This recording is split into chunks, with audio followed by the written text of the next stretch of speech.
Hello friends, welcome to बसमा classes. आज का टॉपिक होने जा रहा है हमारा निर्मल वर्मा का उपन्यास एवं साहित्य, जो कि बहुत ही इम्पोर्टेंट है। तो पहले हम उनका परिचय जानेंगे। निर्मल वर्मा का इनका जो जन्म है वो 3 अप्रैल 1929 शिमला हिमाचल प्रदेश में हुआ था और इनकी मृत्यु जो है 25 अक्टूबर 2005 दिल्ली में हुई है।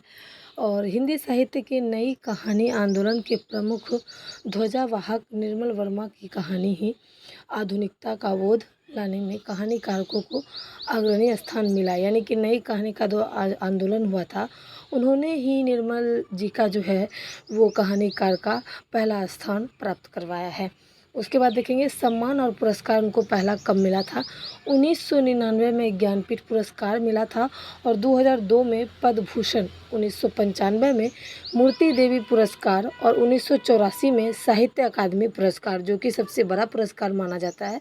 अब देखेंगे उनके उपन्यास जो हैं वे दिन 1964 ईस्वी में लिखा गया था और इसकी प्राथमिकता जो है कई सारी कहानियाँ 1964 में इन्होंने लिखी है, कृति जिसको भी हम कह सकते हैं। और इनमें सिर्फ और सिर्फ 1964 में अकेलेपन का बोध, विजेता, तनाव और निश्चय आदि विद्यमान हैं, जो कि ये दर्शाते हैं कि 1964 में इन्होंने जितनी भी कहानियाँ लिखी है वो विरह यानी कि दुख, उदास, अकेलापन, ये सब का जो है वो विद्यमान है उसमें। तो वे दिन इस टाइप की कहानी लिखे गए थे। और इसके पात्र जो हैं 1964 में जितनी भी कहानियाँ इन्होंने लिखी है उनके पात्र जो हैं वो इंडी, रोयन, मीता, टीटी, उसके बाद थान थून, ये सब है उसके पात्र। और अब देखेंगे हमारा लाल टीन का छत यानी कि लाल चदरे वाला छत 1974 में जो कहानी लिखी गई थी वो है।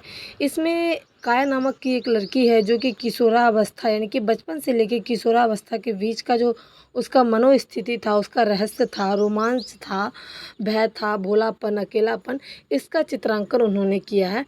और इस कहानी के पात्र में एक काया नामक लड़की थी, मिस्र, जोशुआ, काया का छोटा भाई मंगुतू आदि थे। उनका अंतिम अरण्य 1990 यानी कि उनका जो अंतिम जो लेखक थे, जैसे कि वो अपने अंत समय में ऐसा कहानी लिखते थे जो कि जीवन और मरण के दर्शकों को दिखाता था, बुढ़ापे के वो दर्शकों को दिखाता था। वो जैसे कि बुढ़ापे कैसे होते हैं, मृत्यु से जुड़ी हुई कहानियाँ दिखाया करते थे और लिखा करते थे। तो इस टाइप की संवेदनाओं का चित्रण उन्होंने 1990 में किया। और इसके पात्र जो हैं यानी कि उसमें जितने लोगों ने भाग लिया, जैसे कि मेहरा साहब, दीवा तिया, निरंजन बाबू, डॉक्टर सिंह और कथावाचक में, ये सब उनके पात्र रहे। उसके बाद एक चित्रा सुख फिर उन्होंने 1980 89 में उन्होंने लिखा।